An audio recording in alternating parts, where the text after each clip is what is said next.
Not too long ago, Beijing hosted one of the biggest military parades in world history. We're talking tens of thousands of troops, all the latest high-tech weapons on full display. Now, the easy takeaway, the one you probably saw on the news, was that this was a threat, right? A big show of force. But according to the analysis we're digging into today, that whole event put the world on notice for a reason that most of us, well, we completely missed it. So let's just get right to the heart of it, to the really bold claim from our source.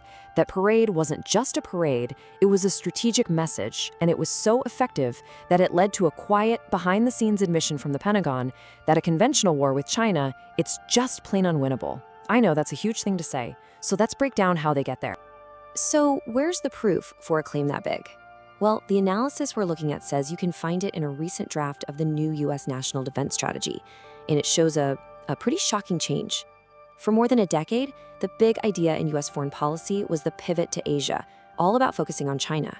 This new draft, though, it apparently flips that whole strategy on its head. Okay, so first up, let's look at what this so-called strategic reversal actually means. What does this massive policy shift really look like on paper? In this slide, well, it lays it all out pretty clearly. Over on the left, you've got the old playbook that has really dominated U.S. thinking for years. Pivot to Asia, countering major adversaries, and let's be honest, China was number one on that list. But on the right is what the source claims is the new reality, a shift to prioritizing missions closer to home and, yeah, basically retreating from that intense focus on Asia. So what could possibly cause such a huge turnaround? Well, the source argues it all circles back to that military parade and how its real meaning was just completely lost in translation, especially by the Western media. You see, in the West, the headlines pretty much framed this as an aggressive threat, a clear signal that they were getting ready to invade Taiwan. But the source material we're looking at says, no, that's a fundamental misunderstanding. It argues the parade was actually about remembering a really painful history and sending a message of deterrence, not one of aggression. And the key to understanding this, according to the source, is right here in the event's official name. Yeah, it's a mouthful, I know, but every single word matters. From this point of view, the parade wasn't really about the future. It was about the past. It was about marking China's victory in World War II, a war that for them was absolutely brutal and started way back in 1937 with an invasion by Imperial Japan.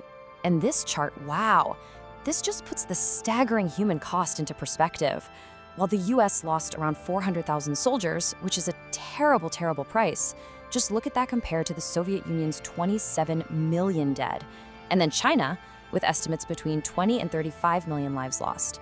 This is an ancient history over there. It's still in living memory for many, and that explains why it's so incredibly significant.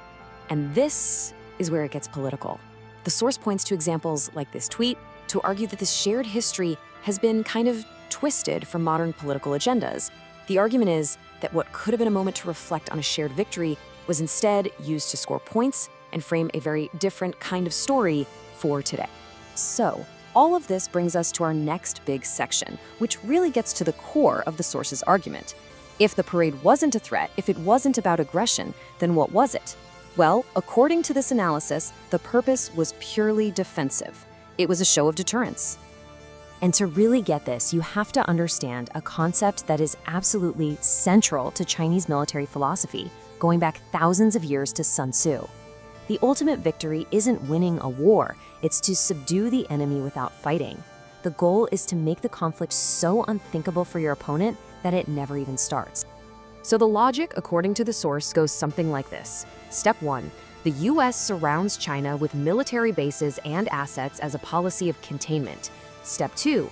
In response, China develops some seriously advanced defensive weapons. Step 3. It then puts all that strength on display for the world to see. And Step 4. The message is crystal clear. Don't even think about it. This is not a war you want to start. It's framed as a reaction, not an instigation. Which leads us to, honestly, the most critical part of this whole argument: the numbers, the data. So let's explore the evidence the source presents for why a conventional war is now seen as completely unwinnable for the United States. This right here is a truly stunning claim. The source alleges that in the Pentagon's own war game simulations, every single time they play out a conflict with China, the US gets decisively defeated. We're talking about running out of missiles in a matter of days, losing thousands of personnel, entire fleets wiped out, all without achieving any real strategic goals. And get a load of this number because it really puts the industrial challenge in perspective. Any war in that region would be an naval war. And according to a report cited in the source, China's shipbuilding capacity is a mind-boggling 232 times greater than America's. 232. And it goes way beyond just ships. Look at the total industrial power. The source points out that China makes up 35% of all global manufacturing. That's more than the next 9 countries combined. The argument is that this entire industrial machine could be turned into a war machine, a capability the US had back in World War II but has largely shipped overseas. This table does a brilliant job of showing the technological mismatch that the source is talking about. The US military is built around these incredible, expensive tools of power projection, like its 11 aircraft carriers. But the argument is that those are now just giant targets for swarms of hypersonic missiles. What good is a fancy, high-tech fighter jet against thousands of cheap, explosive drones? It's really an argument about a new kind of warfare, one that values quantity and asymmetric tech over expensive legacy systems. So, the big question is, if the source is right, if a conflict in Asia is basically unwinnable, then what's next for US policy? Well, this next section gets into the supposed consequences, a strategic pivot for America, but this time back toward its own neighborhood. The argument here is that the US is dusting off a policy that's almost 200 years old, the Monroe Doctrine. The idea is basically reasserting that North, Central, and South America are its sphere of influence, its backyard. It really represents a major turn inward, a step back from trying to police the entire globe. And the source points to a bunch of recent events to back this up. Things like the talk of buying or even annexing Greenland for its mineral resources, or the discussions about potential military action in Mexico, and of course, the very visible military pressure on Venezuela, including parking warships right off its coast. And finally, the source connects this shift in foreign policy to what's happening at home. The argument goes that the military-industrial complex always needs a mission, and with the focus shifting away from overseas, that focus is increasingly turning not just to its neighbors, but inward, with thousands of troops being deployed in major American cities. And all of this, it brings us to the final, really provocative question that this whole analysis leaves us with. It suggests that what we're talking about isn't some far-off future possibility, but maybe a current reality. It really makes you stop and ask, did the parade, the new defense strategy, and the huge technological gap, did they already signal that the global balance of power has fundamentally